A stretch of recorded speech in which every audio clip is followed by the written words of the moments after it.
Bonjour à tous, bonjour chers amis de Kalita, merci d'être à notre rendez-vous hebdomadaire. Aujourd'hui, je suis très contente. Je reçois Stéphane Amar. Bonjour Stéphane. Bonjour. Alors je sais, tous les animateurs disent « Ah, aujourd'hui je suis très content, je reçois un tel ».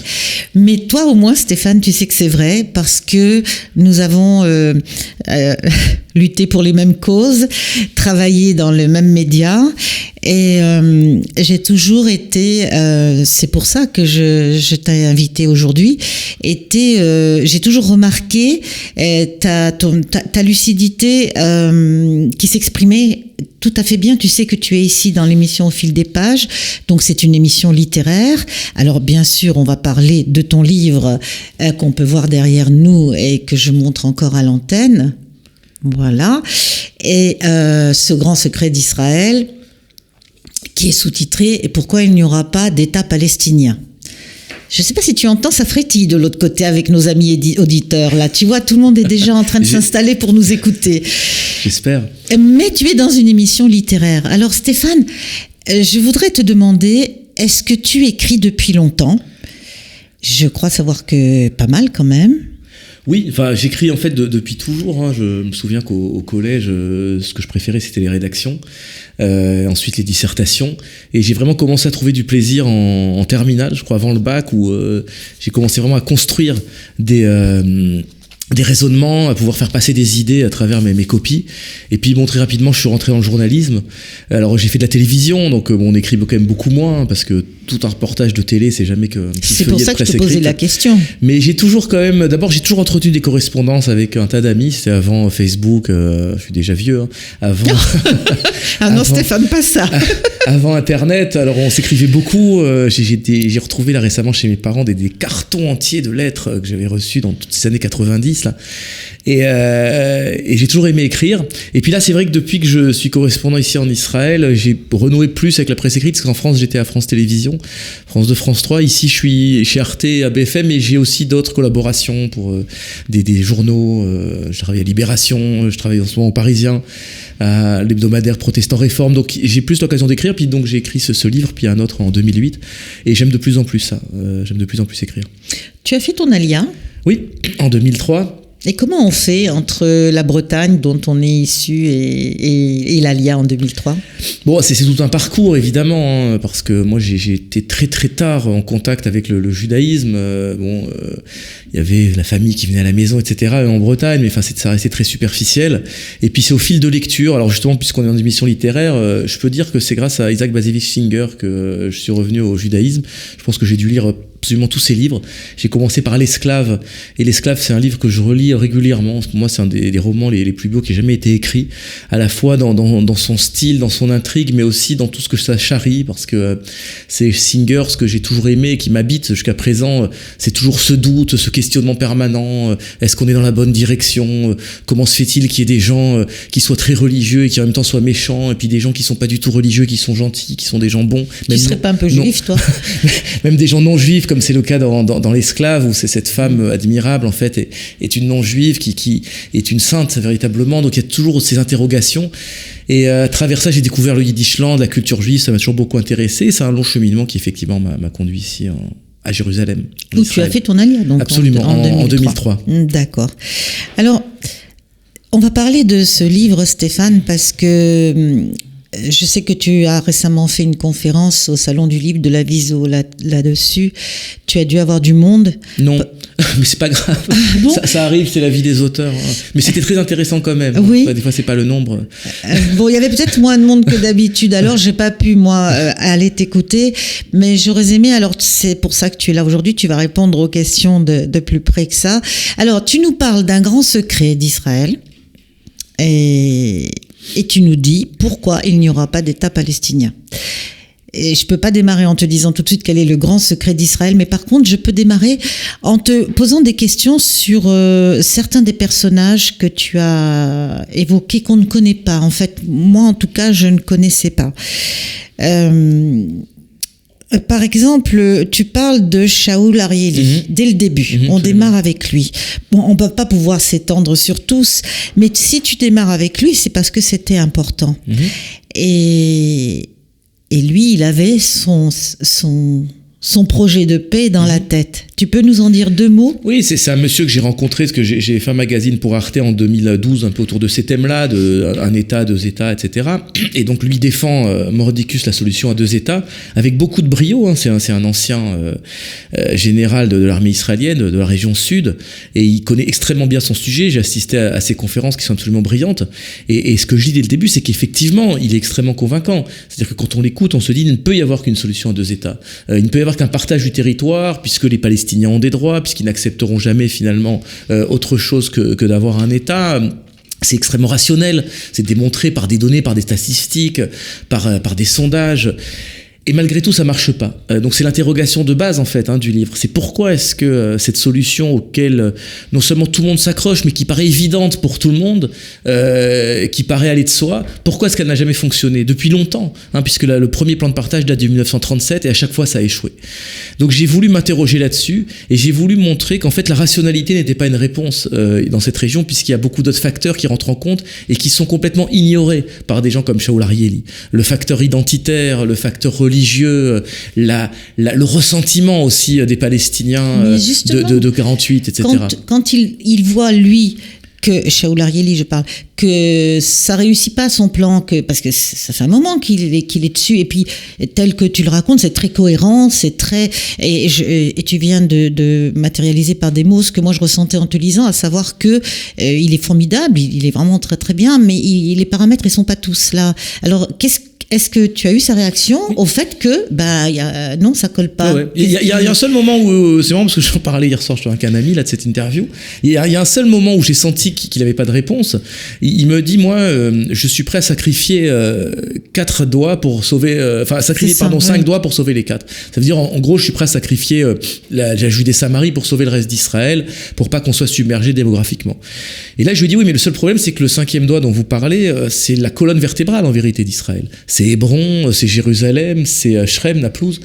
C'est là que la nation d'Israël s'est formée de tout temps jusqu'à une date extrêmement récente, puisqu'on est à Tel Aviv, qui a été créé seulement en 1909, donc 5 ans après la mort d'Herzl. Il est évident que Herzl, le fondateur du projet sioniste, quand il pensait Israël, il pensait à ce cœur historique d'Israël qui est la Judée-Samarie.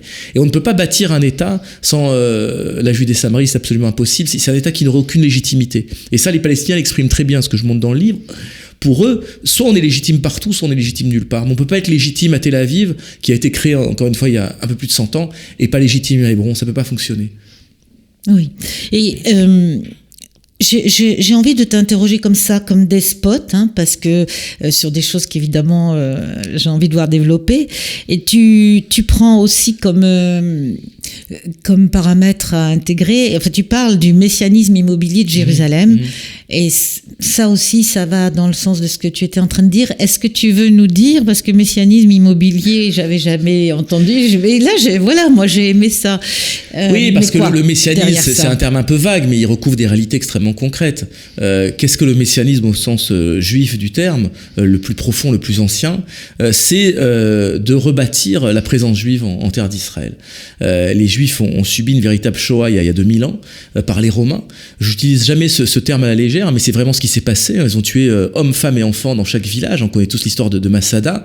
Ils ont quasiment nettoyé le territoire des Juifs. Et les Juifs, malgré tout, ont survécu pendant 2000 ans en tant que peuple, avec une langue, une culture commune, etc. Et donc là, ils reviennent, selon les prévisions bibliques, repeupler cette terre d'Israël. Et ça passe par des choses extrêmement concrètes, notamment réinvestir physiquement Jérusalem et au plus près de l'esplanade des mosquées, du mont du Temple, puisque c'est le cœur de l'identité juive. Et donc oui, dans la vieille ville de Jérusalem, c'est absolument spectaculaire. À chaque fois j'y vais, j'habite pas très loin, mais chaque fois que j'y passe, je peux le constater. Il y a petit à petit une colonisation très patiente, maison par maison, cage d'escalier par cage d'escalier, de juifs qui reviennent s'installer, pas du tout pour exploiter qui que ce soit, pas du tout pour exploiter une richesse quelconque, comme ça peut être le cas d'une colonisation en Algérie ou en Afrique du Sud, mais simplement pour retourner vivre au plus près de leur identité, de celle de leurs ancêtres. Et donc, effectivement, cette colonisation, ce mitage, en fait, de Jérusalem-Est par les Juifs, rend complètement impossible un État palestinien, parce qu'on ne peut plus diviser Jérusalem. On n'a jamais vraiment pu, en vérité. On a raconté beaucoup d'histoires aux gens. On aurait pu le faire éventuellement tout de suite en 67, mais depuis 67, l'État israélien a construit énormément, a implanté énormément de Juifs à l'Est. Il y a aujourd'hui plus de Juifs juifs que de Palestiniens à l'Est, et plus de juifs à l'Est qu'à l'Ouest. Donc on voit très bien qu'il n'y a aucun retour en arrière qui est possible, et plus on avance, plus on se rapproche des endroits les plus stratégiques, donc notamment ces endroits dont vous parlez, Ir David, à côté de l'esplanade du temple, et moins évidemment on pourrait imaginer un retour en arrière et un partage de cette ville avec les Palestiniens, c'est une évidence. Pour autant, tu viens d'utiliser au moins 3 fois le mot colonisation. Tu considères ça comme une colonisation? Ça s'appelle une colonisation? Oui, parce que si vous voulez, il y a plusieurs, ça revêt plusieurs exceptions, le mot de colonisation. On peut pas tout comparer, mais quand même, les Juifs qui s'installent dans ces endroits-là n'ont pas les mêmes droits que les Palestiniens alentours. Si vous vivez à Maladoumim, si vous vivez dans ces quartiers de Jérusalem, votre voisin d'en face, il n'est pas citoyen d'Israël, il n'a pas le droit de voter à la Knesset. Alors Jérusalem, c'est un petit peu plus compliqué parce que les Palestiniens sont résidents, la plupart, voire même citoyens. Mais disons à Maladoumim, tout près de Jérusalem, les gens qui vivent là-bas sont dans une espèce de zone, oui, qu'on pourrait appeler une zone coloniale, comme étaient exactement les Français en Algérie. C'est-à-dire qu'ils ne sont pas soumis au même statut, aux mêmes obligations, aux mêmes règles que la population alentour palestinienne. Donc oui, c'est une forme de colonisation. C'est un mot que j'emploie jamais, par exemple, évidemment, pour parler de la Galilée ou pour parler même du plateau du Golan qui a été annexé. Et donc les gens qui se trouvent sur le plateau du Golan, les Druzes en l'occurrence, sont, s'ils le veulent, des citoyens à part entière d'Israël. Donc les gens ne sont pas des colons. Mais là, en Cisjordanie, on a vraiment affaire à une réalité coloniale. Voilà, maintenant on peut porter le jugement moral qu'on veut là-dessus. C'est ce que j'essaie de montrer dans le livre, rien n'est simple. Qui est méchant, qui est gentil, c'est très difficile à dire. Moi, je soutiens qu'il n'y a pas de méchant, qu'il n'y a pas de gentil, mais il y a des perdants et des gagnants. Et les gagnants, ce sont les sionistes. Il y a 150 ans, il y avait peut-être 1% de juifs entre la mer et le Jourdain. Maintenant, il y en a 70%. Donc les Palestiniens ont subi une forme d'invasion, une forme de grand remplacement, pour reprendre un vocable à la mode en France. Et ça, c'est une évidence. Et encore une fois, sans porter de jugement moral, c'est l'histoire en marche et c'est ce qui est en train de se passer. Alors, en me promenant dans le livre pour essayer de faire passer à nos auditeurs vraiment le maximum, je me disais, d'ailleurs c'est vrai, hein, j'ai lu ce livre presque comme un roman policier, mais je ne dois pas être la première à le dire. Et donc j'ai eu envie qu'on dise quelques mots aussi sur ce Nasser Juma qui a été à l'origine de la seconde intifada. Absolument. Bon, ça, c'est ce qu'il faut préciser, hein, c'est que tous les gens qui sont dans le livre et dont j'ai rencontré personnellement, avec qui souvent j'ai passé du temps, ou que j'ai pu rencontrer à plusieurs reprises au cours des années, puisque c'est le résultat vraiment de 15 ans d'enquête. C'est indiqué dans le livre, d'ailleurs. Depuis que je suis ici, j'ai rassemblé des reportages, j'avais déjà fait en 2006, etc. J'ai été revoir les gens. Bon. Et donc oui, cet homme est un des leaders de la deuxième intifada à Naplouse. C'était un membre du Fatah, donc de Yasser Arafat. Je l'avais rencontré à cette époque-là, d'ailleurs, en 2005. On était vers la fin de l'intifada. Et puis il a suivi une évolution qu'ont suivi beaucoup de Palestiniens, c'est-à-dire qu'il a compris qu'en fait la lutte armée contre Israël était vaine. On ne s'attaque pas d'une certaine manière à une des armées les plus puissantes du monde avec que quelques kalachnikovs et des moyens dérisoires. Ça ne peut terminer que comme ça a terminé en 2005-2006, c'est-à-dire la ruine du peuple palestinien à tout niveau, économique mais aussi militaire. Cette scission avec le Hamas, etc., ça a mené à la catastrophe. Et donc dans le sillage d'autres Palestiniens, d'autres hommes politiques, notamment de Salam Fayed, le Premier ministre qui avait été nommé en 2007, il a mué, il a considéré qu'il fallait mener plutôt une lutte civile, construire la Palestine, construire un État pour montrer au monde que les Palestiniens étaient capables d'administrer un État. Malheureusement pour lui, malheureusement pour eux, ce qu'on appelait le building state, c'est cette construction d'État, c'est accompagné, encore une fois, d'une corruption endémique, d'incitation à la haine dans les médias contre les Juifs, etc., etc. Bref, elle a été polluée par toutes sortes de phénomènes. Et 10 ans, 15 ans plus tard, les Palestiniens sont toujours au même point. En plus, ils sont divisés entre Gaza et la Cisjordanie. Donc, ils n'ont pas réussi finalement à montrer au monde qu'ils étaient capables d'avoir un État. Mais je vais beaucoup plus loin. Hein. Je soutiens, et Jouma, je pense, ne me contredirait pas, parce que Dahlan l'a dit il y a 2 mois à la télé russe, Mohamed Dahlan, que les Palestiniens ont compris qu'il n'y aurait pas d'État palestinien, puisque physiquement, c'est impossible de tracer une frontière. La colonisation a trop avancé. On disait à Jérusalem, mais c'est vrai dans toute la Cisjordanie, pour qu'on puisse maintenant délimiter où est la Palestine, où est Israël. Donc eux, Jouma avec d'autres, se rangent petit à petit à l'idée d'un seul État avec Israël. Et ça veut dire quoi, un seul État avec Israël ? C'est une annexion, si vous voulez. Hein. C'est-à-dire qu'Israël va, et ça a déjà bien commencé, hein, c'est pour ça que ça s'appelle le grand secret d'Israël. On me posait la question au début, c'est parce que c'est un processus assez discret. Mais malgré tout, j'espère le démontrer, bien réel. Ayelet Shaked, dont on a beaucoup parlé ces derniers jours, quand elle était au ministère de la Justice, a commencé déjà à créer une réalité juridique en Cisjordanie qui est une israélinisation de la Cisjordanie. Petit à petit, on dit ça, c'est Israël, ce n'est plus un territoire occupé, ce n'est plus une zone gérée par l'armée, c'est partie intégrante d'Israël. Netanyahou l'a dit pendant la campagne, on va commencer avec Maladoumi, mais ce n'est qu'un début. Petit à petit, tout le territoire sera annexé, c'est inéluctable. Comme je l'ai dit dans le Figaro la semaine dernière, la colonisation, le principal moteur n'est pas idéologique, contrairement à ce qu'on peut croire, il est économique. 80% de la population en Israël vit entre Hedera et Guédera, sur une toute petite bande de terre autour de Tel Aviv, extrêmement étroite, 14 km à certains endroits, ce qu'on appelle la taille de guêpe. Et mécaniquement, ces gens-là sont obligés de s'installer dans les territoires, parce qu'on étouffe. Vous savez très bien, sur le bord de mer, on le voit là sur cette photo, la densité de la population est telle que les loyers explosent, les embouteillages, la pollution, enfin, tous ceux qui vivent dans le centre d'Israël connaissent bien ça. Et donc, le seul espace où peuvent vivre maintenant les Israéliens, c'est la Cisjordanie. Donc, Israël va être obligé d'annexer ces territoires et de donner à terme des droits aux Palestiniens, parce qu'on ne peut pas, si vous voulez, avoir des citoyens de seconde zone dans un État démocratique. C'est impossible. Alors les gens ont peur, je sais, de cette option, mais je le dis et je le démontre longuement dans le livre, il y a un laboratoire vivant de ça, c'est les Arabes israéliens. Ce sont des gens qui ont obtenu la nationalité en 1948 et qui ont toujours été extrêmement loyaux et bien plus que ça, extrêmement bien intégrés dans la société israélienne. Il y a aujourd'hui, je donne beaucoup d'exemples dans le livre, des chefs d'entreprise, des directeurs d'hôpitaux, des juges à la Cour suprême, même des ambassadeurs maintenant d'Israël, le numéro 2 d'Apple est un Arabe israélien, etc., etc. Je parle pas des centaines de milliers de policiers, même de militaires. Donc on voit que cette intégration fonctionne. Et il faut étendre cette réalité aux Palestiniens de Cisjordanie, Gaza devenant un État indépendant. Et quid après ça de la sécurité de l'État ? Alors si vous voulez, tout est affaire de démographie, comme souvent dans les conflits. Israël pourra intégrer ces gens et rester un État juif à la seule condition que les juifs soient largement majoritaires, comme c'est le cas en fait dans l'État d'Israël de 67, où il y a 80% de juifs et 20% d'arabes, de musulmans essentiellement. Alors effectivement, si tous les Palestiniens de Cisjordanie rejoignaient cet ensemble, la proportion de juifs baisserait. Mais c'est aussi un des grands secrets d'Israël, qui est peu dit. Israël vit une révolution démographique absolument fondamentale. Depuis décembre 2017, les juifs font plus d'enfants que les musulmans, beaucoup plus et de plus en plus. Vous êtes à Tel Aviv, vous savez bien que dans les rues, maintenant des familles de 3, 4, 5 enfants, c'est absolument monnaie courante, parce que d'ailleurs le taux des orthodoxes est en baisse, c'est le taux des laïcs qui fait monter la moyenne globale. Donc si vous voulez, le temps joue pour Israël. C'est d'ailleurs pour ça qu'Israël joue la montre, qu'Israël fait semblant de vouloir négocier. Il n'en a aucune intention. Netanyahou est une espèce d'artiste en fait du statu quo. Il arrive à faire croire qu'il va se passer quelque chose, il ne se passe jamais rien, parce qu'il sait que le temps joue pour lui.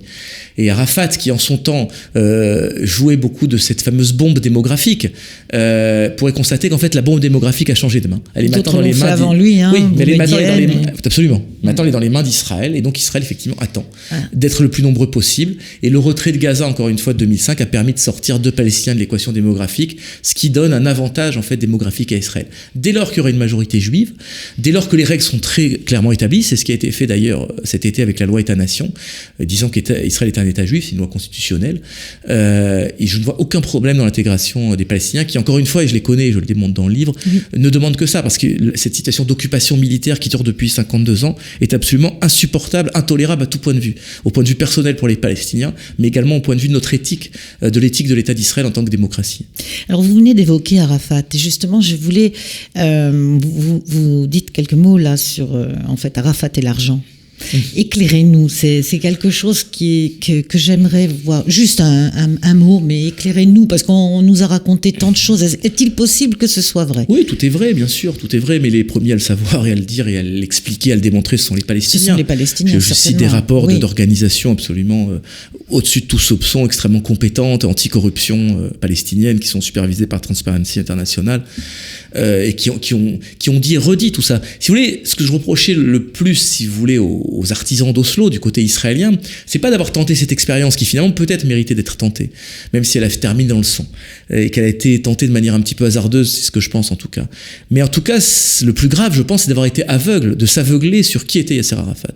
De notoriété publique et surtout palestinienne, Yasser Arafat était un chef de clan semi-mafieux qui réglait ses conflits au revolver et qui était, alors peut-être pas pour lui-même, mais si vous voulez, avait fait de la concussion une méthode de gestion.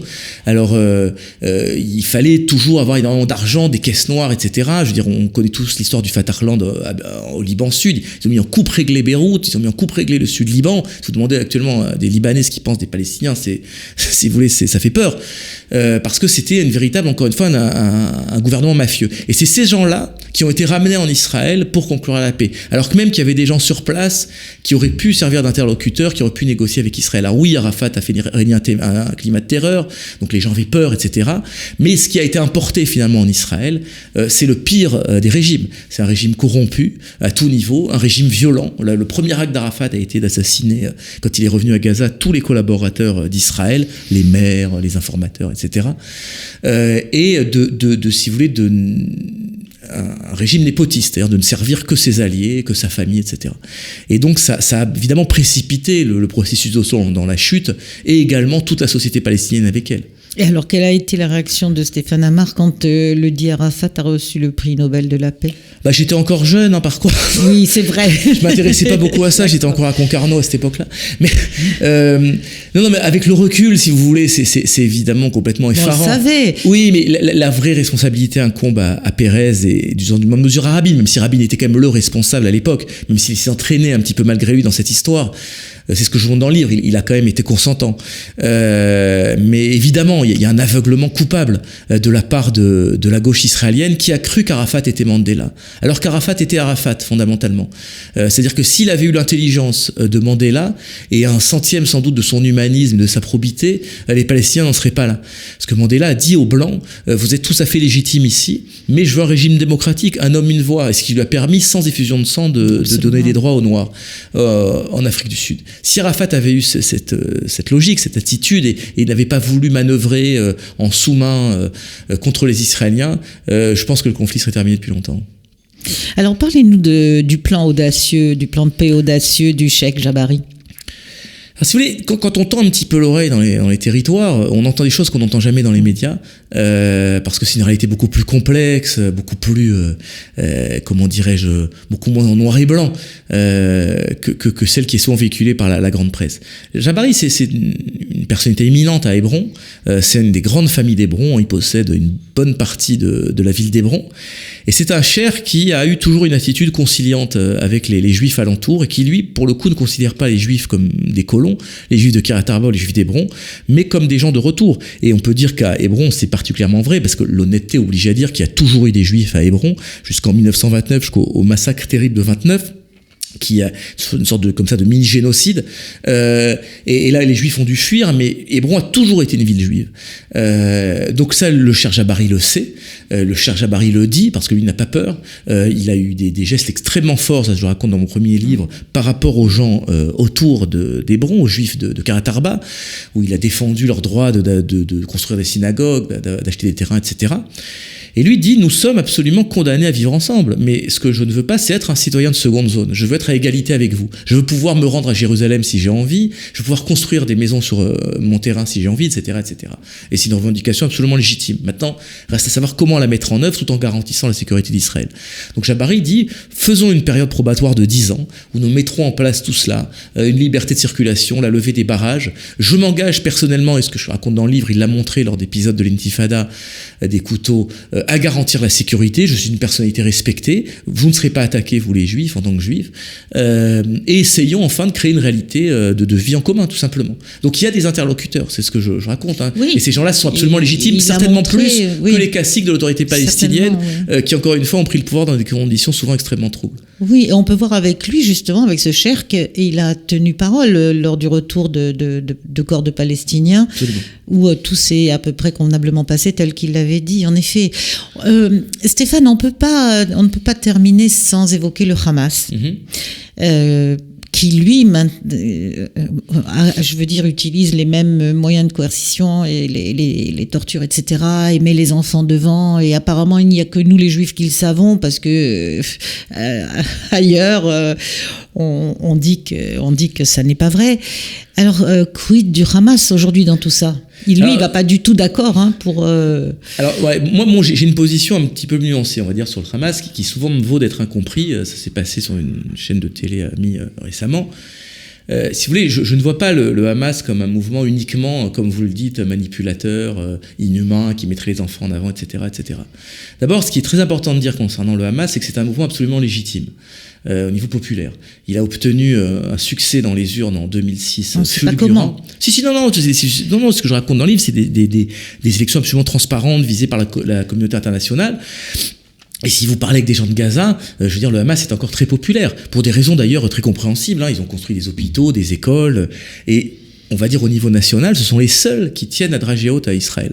Puisque l'autorité palestinienne a quasiment renoncé à la lutte, on le disait, en Cisjordanie. Le Hamas, au contraire, malgré cette énorme disproportion des forces, continue la lutte. Et donc, à ce titre, il est respecté par les Palestiniens, et d'une certaine manière, il est respecté par Israël. Parce qu'Israël ne négocie pas avec l'autorité palestinienne, mais en revanche, Israël négocie avec le Hamas, par l'intermédiaire de l'Égypte. Parce qu'Israël sait, effectivement, que le Hamas n'acceptera jamais un compromis territorial, mais en revanche, il acceptera une forme de coexistence plus ou moins pacifique, et c'est la seule issue entre Israël et Gaza.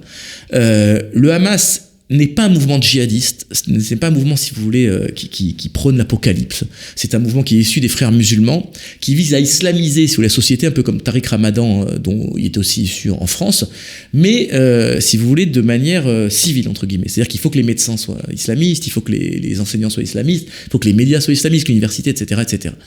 C'est ce que veut le Hamas.